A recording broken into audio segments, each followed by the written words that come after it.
Martha calls for Gray from downstairs, reminding him that the test will begin soon. Gray answers from upstairs, filled with excitement, then rushes down so quickly that Martha warns him to be careful. The 12-year-old boy is eager to leave, wanting to arrive early and secure a good position on the list. Martha gently fixes his hair, and the two set off toward the arena where the yearly test is being held. In this world of elementalists, every person has an element they are compatible with. Academies test children once they turn 12 to find their elemental affinity and talent grade. After entering an academy, they can receive cultivation techniques and begin absorbing elemental particles to grow stronger and increase their lifespan. Those without any elemental affinity are extremely rare, but they usually become outcasts because they cannot cultivate properly. The town is lively as families head toward the arena in the eastern part of the city. Since this city is small, only around 20 children are expected to take the test. By the time Gray and Martha arrive, the stands are already packed, and the test has already started. Gray immediately complains that they are late and that he will now be among the last to be tested. Martha says nothing, knowing he was the one who spent too long getting ready. She leads him to the registration area, where a man records Gray's name and age. Martha gives his details, and the man tells them Gray will be the 16th person called. He also warns them that 3 people have already taken the test, and if Gray fails to appear on the stage within 1 minute of being called, he will be skipped and must wait until next year. Martha thanks him and takes Gray to find a seat. Once seated, Martha tells Gray to behave, wait patiently, and not get nervous. Just then, the elder on the platform announces the result of a participant named Jonas. Jonas has a fire elemental affinity with a purple grade talent. The entire arena erupts in shock. Purple grade is rare, and people immediately remember how the big academies fought over the last person with such talent. Talent grades are known by colors in the Keelan Empire: pink, orange, purple, and blue, with blue being the highest and pink the lowest. Most people have pink or orange talent, while purple and blue are considered truly gifted. Multiple element talents are even rarer, and the Emperor himself is known publicly as a dual elementalist with blue and purple grades. The Academy representatives quickly begin arguing over who will accept Jonas. Although the academies usually discuss peacefully after each result, none of them wants to lose such a promising student. To prevent them from embarrassing themselves in front of the crowd, the elder suggests they let Jonas choose which academy he wants to enter. The representatives calm down and eagerly look to Jonas for his answer. Pleased by all the attention, Jonas respectfully asks if he can speak with his parents before deciding. The representatives agree, treating him with unusual courtesy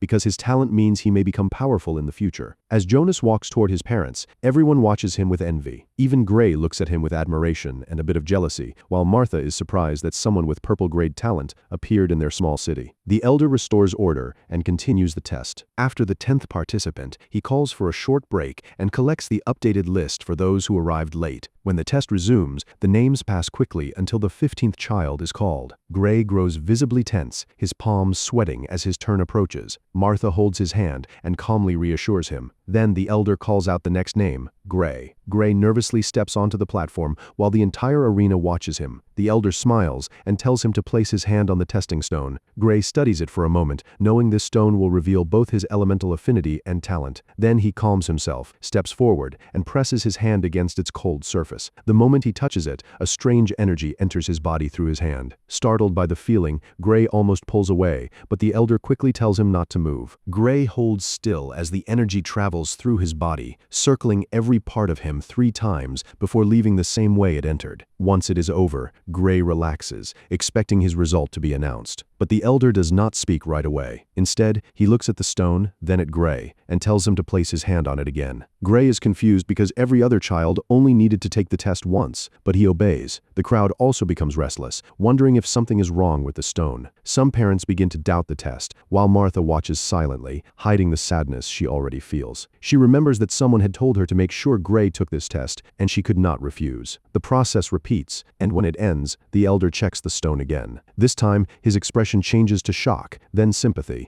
Gray notices the look in his eyes and immediately senses that something is wrong. With a shaky voice, he asks for the result. The elder announces it clearly. Gray has 0 affinity. The words strike Gray like lightning. He stands frozen, unable to understand what he has just heard. The arena erupts in shock. Some people pity him, while others mock him for making everyone wait only to have no affinity at all. Martha worries that he might break down, while the academy representatives quickly lose interest. To them, A child without elemental affinity is no different from a cripple. One representative urges the elder to continue the test, but the representative from Lunar Academy tries to comfort Gray, saying he might be a late bloomer, since some people awaken their elements later. Still, Gray cannot answer. He walks down from the platform in a daze, forgetting to return to his seat. Martha follows him anxiously as the test continues, and the crowd's excitement quickly returns. Jonas watches Gray leave without emotion. Even if Gray had talent, Jonas does not think it would matter compared to his own purple grade. The test soon ends, and Jonas announces that he will join the Starlight Academy, which is publicly regarded as the strongest in the Academy Union. He leaves with its representative, while the day's events spread rapidly through the city. Jonas becomes famous for his purple talent, but Gray's name also spreads because he has no elemental affinity. Later, Martha knocks on Gray's door and enters when he does not answer. She finds him lying on his bed, staring blankly at the ceiling. Gray asks why this happened to him, his voice hoarse. Martha comforts him and reminds him of what his father said before leaving. He must never give up on himself, even if the world does. Gray remembers the words, but his voice has little strength. Martha then tells him that what makes him different makes him special. She says she knows he was not born to live an ordinary life, and that one day he will stand above all. Her words slowly reach Gray, giving him a small light in the darkness he has fallen into. After leaving him, Martha returns to her own room and breaks down crying. She had only stayed strong for Gray's sake. Looking out the window, she angrily questions why Gray had to go through this if it was truly for his future. Far away, an unknown voice wonders if Gray has already turned 12 and how he reacted after finding out. The voice hopes Martha can help him through his pain and admits to missing them both. 3 years pass after the test, and Gray is now training alone on a rocky patch in the forest northwest of Red City. Exhausted and covered in sweat, he bends over with his hands on his knees, pushing his body as far as it can go. Since he could not cultivate like an elementalist, Martha had once suggested that he strengthen his body instead. Gray rejected the idea at first, but after she convinced him several times, he finally accepted it. From then on, he poured himself into physical training. He could no longer use elemental power to improve himself, so he chose to hone his body with pure effort. He trained until he could barely stand, always trying to surpass his previous limits. The training also helped him escape the reality of what happened during the affinity test. After finishing for the day, Gray decides to return home before dark, knowing his body might give out after such intense practice. When he reaches home in Red City, Gray calls out to Martha and immediately smells food from the kitchen. Martha tells him to wash up because dinner will soon be ready. After taking a warm bath to ease his fatigue, Gray comes downstairs and finds that Martha has prepared his favorite meal. During dinner, she asks about his training, and Gray proudly tells her he lasted 30 minutes longer than usual. Martha then asks if anything strange happened.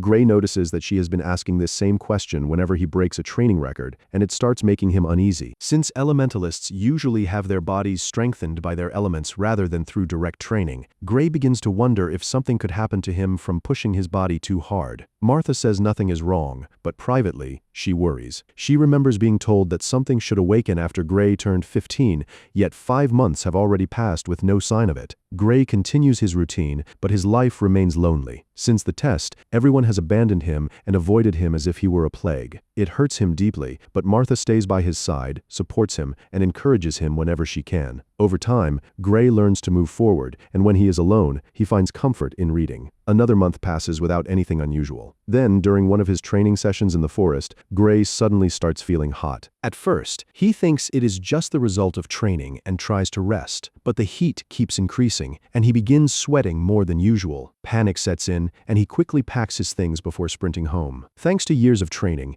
Gray is faster than most people and has enough stamina to run a long distance without trouble. The moment he gets home, he removes his clothes and jumps into cold water, hoping it will cool him down. But the heat only grows worse. It becomes so painful that he screams before finally passing out. While he is unconscious, massive changes begin happening inside his body. His body starts absorbing elemental particles from the surroundings like a black hole, greedily pulling them in. At the same time, his appearance changes. His toned skin returns to its original fairness, and his rough palms become smooth. When Gray wakes up, it is already late evening, and he finds himself dressed and lying in bed. Confused and embarrassed, his first thought is about who dressed him. He goes downstairs and sees Martha sitting quietly. When she smiles at him, Gray immediately asks if she dressed him. Martha is stunned that this is the first thing he cares about after waking up, and her expression makes him quickly stop asking. She then asks what happened, and Gray explains how the strange heat began during training, how he rushed home, entered cold water, and passed out. Martha falls into thought, then gets up to prepare food for him. But as she walks past, she suddenly freezes and looks at him from head to toe. She asks if he noticed the change in his skin. Gray checks himself properly for the first time and is stunned, his eyes moving from his skin to his palm as he realizes something impossible has happened. Martha stares at Gray with open happiness, leaving him confused and nervous. When he asks what is happening, she says his father was right. Gray does not understand, so Martha finally explains that his father had known there was a possibility Gray would not awaken an element at the age of 12. According to an ancient scroll, something inside Gray needed to remain there for 15 years before it could fully assimilate with his body. Gray is shocked and asks if his father placed something inside him. Martha tells him that when he was a newborn, he had serious health problems. No matter what she tried, he did not recover. When his father returned from one of his adventures, he also tried everything, even taking Gray to the best healers he knew, but nothing worked. During that adventure, Gray's father had accidentally discovered a ruined ancient temple. Inside a hidden room, he found a pearl glowing with many colors, slowly rotating above what looked like a scripture. After reading it, he realized the scripture was actually a cultivation technique. The pearl and the technique were connected, and once the pearl assimilated with someone's body after 15 years, that person would supposedly be able to wield all elements. However, the pearl could only assimilate with a body that had not awakened any element yet, and it needed 15 years to complete the process. Gray's father could not use it himself, so he kept it. After returning home and seeing Gray's condition, he placed his last hope on the pearl. Martha refused at first because she did not want an unknown object placed inside her baby, but with no other way to save him, she finally agreed. 2 days later, Gray became healthy. Martha admits she still took Gray to the test because she did not know whether he would awaken an element then. She had thought about telling him the truth after he became depressed, but feared hurting him even more if he turned 15 and nothing happened. Even she had begun losing hope when 5 months passed after his 15th birthday without any change. The scroll had also instructed Gray to strengthen his body through physical training, which explained why Martha pushed him to train.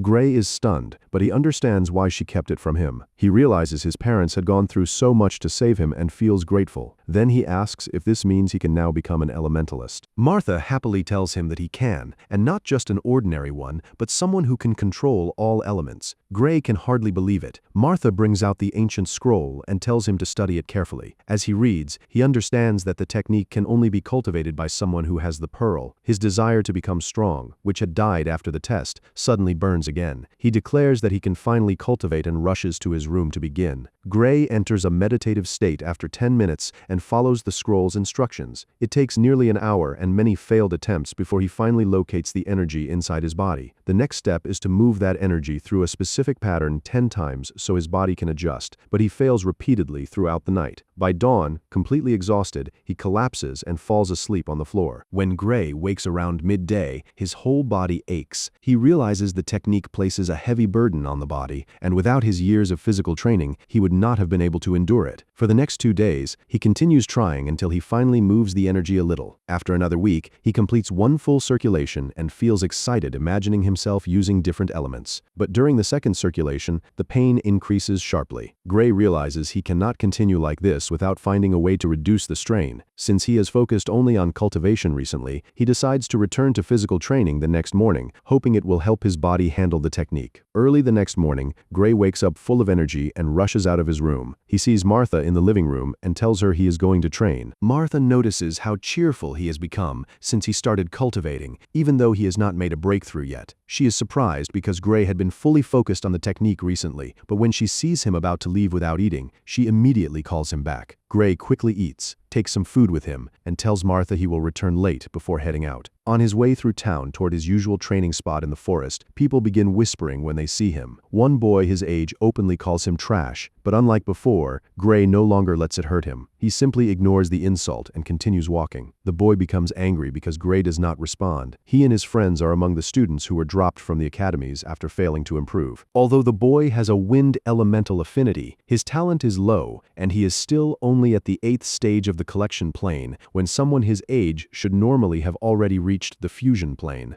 Gray arrives at his training area and begins his usual routine. He trains for hours, and before he realizes it, the sky has started to grow dark. But this time, he notices something strange. He is not as tired as he usually would be after such a long session. Surprised, he wonders if his improved physique is connected to the cultivation technique, but since he cannot figure it out, he decides to leave the matter for now and heads home. On the road back back to Red City, Gray sees 4 youths gathered by the roadside. Their leader is Derek, the same boy who insulted him earlier. Gray pauses when he notices them. He has encountered situations like this before and usually avoids trouble, but now that he can cultivate, he no longer feels the same fear. Derek mocks him again and says Gray offended him that morning by ignoring his call. Gray calmly replies that he does not remember Derek calling his name and only heard him speaking to someone else. When Derek insists he called him, Gray twists his words, calls him trash, and Derek answers without thinking. Gray then points out that Derek responded as if trash were his own name, making the others laugh. Furious and embarrassed,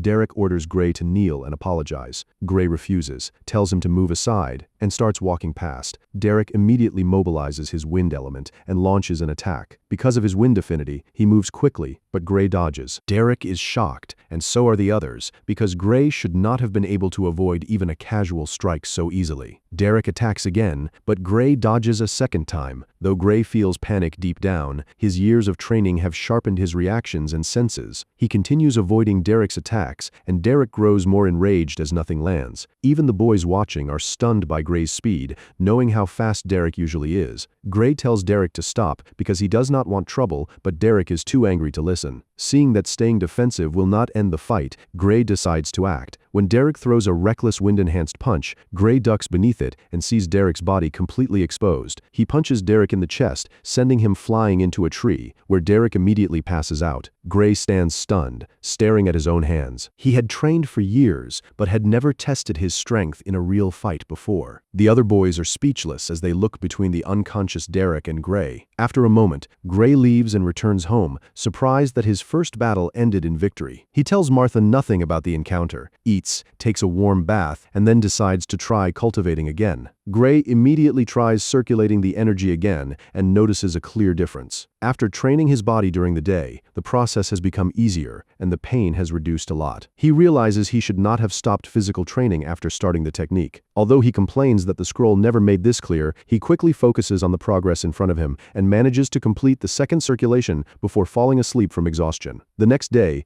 Gray wakes up late, but in a great mood. Completing the second circulation feels like a huge step to him, even if it is only the beginning. After freshening up, he goes downstairs and sees Martha entering the house. She smiles at him, but the smile immediately makes him uneasy. Sensing that something is wrong, Gray keeps a cautious distance and even compliments her, hoping to soften whatever trouble might be coming. Martha asks about his training, and Gray excitedly tells her that his stamina has improved since he started cultivating the technique. He also explains that he made progress with the second circulation and only needs to keep going until he reaches the 10th. In his excitement, he completely forgets to mention the fight with Derek. Martha then brings it up herself, saying she heard Gray sneak attack Derek on his way back from the forest. Gray is shocked, but quickly explains that Derek attacked first and that he only retaliated after warning him. Martha tells him Derek claimed he had been standing by the road when Gray suddenly attacked him because Derek jokingly called him a cripple. Gray insists Derek is lying, confident that Martha knows him well enough to believe him. Martha asks him to explain everything, so Gray recounts the entire event from the morning insult to the confrontation on the road. When she hears how easily he defeated Derek, Martha is stunned. Derek is at the 8th stage of the collection plane and has a wind affinity, yet Gray was faster and strong enough to knock him unconscious.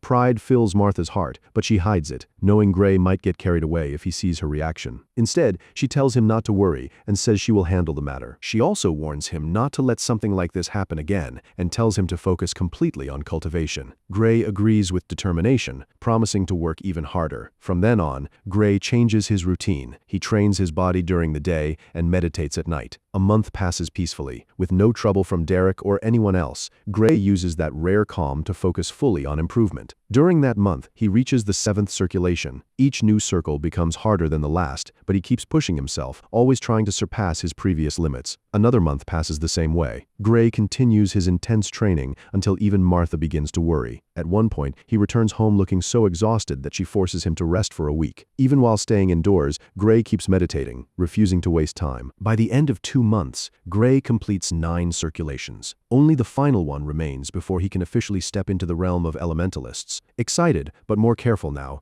Gray takes a break before starting the 10th circle, understanding that his body needs rest to avoid breaking down. Since every circulation follows a slightly different route, he studies the instructions closely and proceeds with caution. After 2 more weeks of rigorous training, Gray finally completes the 10th circle one night. A rumbling sound comes from Gray's body the moment he completes the 10th circulation. Huge changes begin happening inside him, and he suddenly falls into a trance. In that state, he sees a majestic man standing in the air and looking down at the world like a ruler. The man stretches out his right hand, and all kinds of elements gather above his palm, forming a beautiful orb filled with terrifying destructive power. The man spreads his arms, and the orb explodes in a stunning display. Only after the light fades does Gray realize he is alone with him. The man walks over, studies Gray, and asks for his name. When Gray answers, the man says Gray is the one who inherited his power. He also says Gray barely met the minimum requirements and warns him that a strong body is needed to use the chaos element. Gray is confused because he only knows of 7 elements: fire, water, wind, earth, lightning, darkness, and light. He has never heard of a chaos element. The man tells him he does not need to understand everything yet, but he has inherited the power of the strongest god, the chaos god. Gray has read about gods for each element, but he has never heard of this one. When he explains that the gods disappeared after the Great War over 100,000 years ago, the man becomes alarmed and mutters that another war must have happened afterward. The man tells Gray to forget it for now and asks what he already knows about the power. Gray says he knows it lets him wield all elements, but the man explains that this is not even its strongest part, and Gray will not be able to form the chaos element anytime soon. Excited, Gray asks if he can at least start using the elements now, but the man says no. Gray is stunned. The scrolls said he would control all elements, but the man explains that the human body was not meant to have affinity with every element, so Gray will need more time and hard work. Gray feels disappointed, thinking he has already suffered enough just to strengthen his body and complete the circulations. He even asks if he can give up on all elements and just take one, since he is already behind his peers and does not want to wait too long. The man is speechless that Gray would settle for less, but Gray argues that it seems more reasonable. Finally, the man explains that this place is called the chaos space. Here, Gray can comprehend each element, and after he does, his talent and control over that element will depend on how deep his comprehension is. Gray becomes excited again, but the man warns him that comprehending an element is much harder than being born with one. Gray naively thinks it should not be too difficult and asks how to enter the chaos space again. The man tells him he only needs to will it, and he can come here anytime. Then he reveals the strongest aspect of the power, elemental fusion. Gray listens closely as the man explains that elemental fusion allows him to fuse elements together. Once he can fuse all elements, he will be able to create the chaos element, the strongest element, and the combination of all others. Gray realizes the orb he saw earlier was the chaos element, and the man confirms it. Shocked and thrilled, Gray understands that he may one day wield all elements and even fuse them. His imagination immediately runs wild, and he starts picturing himself using the chaos element while laughing to himself. Watching him, the man can only sigh and wonder what kind of person inherited this power. Gray keeps smiling to himself after learning about elemental fusion, while the man watches him in disbelief. But the man quickly turns serious and tells Gray to listen carefully because he will soon be gone. Gray calms down, wondering what he means, and focuses on his words. The man explains that comprehending each element is not as simple as Gray thinks. To gain perfect control, he must understand everything about the element and become one with it. That is the highest level of comprehension, though Gray is still far from reaching it. He also reveals that the deeper Gray's comprehension becomes, the faster his cultivation speed will be. Gray quickly realizes what this means. Unlike ordinary elementalists, whose talents are fixed, his own talent can rise depending on his comprehension. The man confirms this, but reminds him that it will only happen if his understanding of the element becomes high enough. Gray finally grows serious, sensing that the path ahead will not be easy. Then, the man tells him something important. Gray can actually start cultivating now because he was originally born with an affinity to an element. Gray is overjoyed, relieved that he will not have to begin completely from nothing. The man continues, explaining that the more elements Gray comprehends, the faster his cultivation speed will become. If he comprehends 2 elements, his speed will double, though talent still matters. Gray immediately becomes excited again, realizing that he could improve much faster than others. He breaks into wild laughter, quickly ruining the serious impression he had just made. The man is mentally exhausted by how fast Gray's attitude changes, but continues anyway. Gray then asks about what the man meant when he said he would be gone soon. The man calmly explains that he is only a spiritual being and had already died long ago. Gray is shocked, but the man tells him there is no need to dwell on it and begins explaining how to use the chaos space properly. Gray listens carefully, knowing this may be his only chance to learn from him. The chaos space is simple to control. If Gray thinks of the element he wants to comprehend, he will see it. There is also a more advanced version of the talent testing stone inside the space, similar to the one used at the Academy test. Before disappearing, the man warns Gray that the road will be difficult. He also tells him to be careful about how many elements he reveals to others. Showing multiple elements may be fine, but revealing too much could attract dangerous greed. Gray bows deeply and thanks him. The man encourages him to train well and reminds him not to stop strengthening his body, saying it is wrong to rely only on elements to hone it. Gray assures him he is already used to physical training, then quickly asks how to leave the space. The man tells him he only needs to will it. Gray awkwardly tries to wish him well before remembering he is already dead, making the man laugh before fading away completely. After lingering in the chaos space for a while, Gray returns to the real world, knowing his life has changed. Then he suddenly remembers that he still needs to check his natural element, so he enters the chaos space again and stands before the testing stone. Nervous after waiting 3 painful years for this moment, he places his hand on it. The same strange energy enters his body, circulates, and returns to the stone. Gray waits anxiously for the result. When the stone lights up, he is stunned. His natural element is lightning, a rare element, but his talent is only pink grade. Gray immediately curses his luck. After all the insults and years of waiting, awakening with pink talent feels humiliating. If it had been orange, he could have accepted it more easily, but pink talent would make him a laughingstock if others found out. The only thing that stops him from completely breaking down is remembering that his talent can improve through comprehension. Frustrated, he warns that the man had better not be lying, then leaves the chaos space and goes to sleep. The next morning, Gray wakes early. He is still disappointed by his pink talent,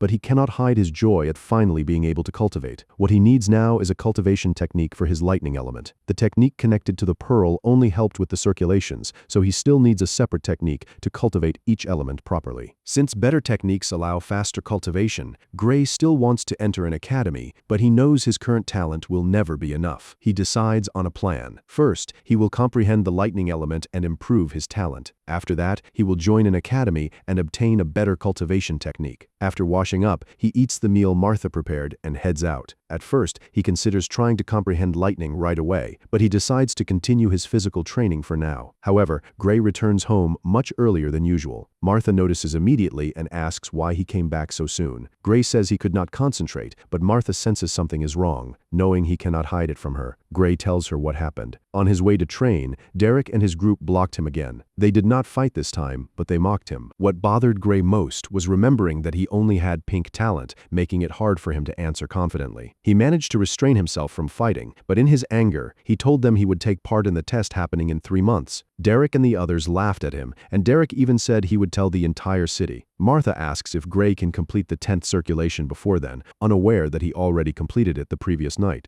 Gray tells her the truth, and Martha immediately asks what happened afterward. Gray explains everything, including the chaos space, the man, the chaos element, and the fact that he can improve his talent through comprehension. Martha is stunned. She is surprised that Gray can increase his talent, but even more shocked that his natural affinity is the rare lightning element. Even though it is only pink grade, lightning itself is special. It is destructive like fire, and also grants great speed like wind, making it powerful and highly valued. Tears fall from Martha's eyes as she thinks of everything Gray has suffered. If she had been given a choice, she would never have allowed her husband to put him through so much. But now, Gray finally has a chance to prove everyone wrong. Martha realizes that if he can raise his talent to purple before the test, the academies will definitely fight over him. A purple-grade lightning elementalist could even attract attention from the Empire's higher-ups. Since Martha does not have any lightning cultivation techniques, Gray must enter an academy if he wants access to a high-grade one. Martha tells him to work hard and try to reach purple talent before the test. Gray says he already knows what to do. He plans to improve his talent and shock the entire city with his result. After leaving Martha, Gray returns to his room and tries to meditate, but he cannot focus. Instead, he thinks back on how everyone in the city treated him after the first test. His friends abandoned him, others mocked him, and he was left feeling alone. Through it all, Martha remained beside him, supporting him when he could not stand on his own. Gray clenches his fist and promises that they will show the world how wrong it was. Even if not for himself, he will do it for Martha. He wants to make her proud and become her source of joy. With the next test only 3 months away, Gray knows his life and status could change completely. As he imagines the shock on everyone's faces, he smiles and prepares to give everything he has. News of Gray taking the test again quickly spreads through Red City. Because of his failure 3 years ago, almost everyone knows him as the boy who could not become an elementalist. Many people do not believe he can still awaken an element after so long, and some think he only wants to make a fool of himself again. Others wonder if there might actually be a chance. Either way, the city becomes eager for the next test. Nothing major has happened since Jonas rose to fame, and Gray became known for having zero affinity, so Gray retaking the test gives everyone something to talk about. To them, it does not matter whether the outcome is good or bad, as long as something interesting happens. Meanwhile,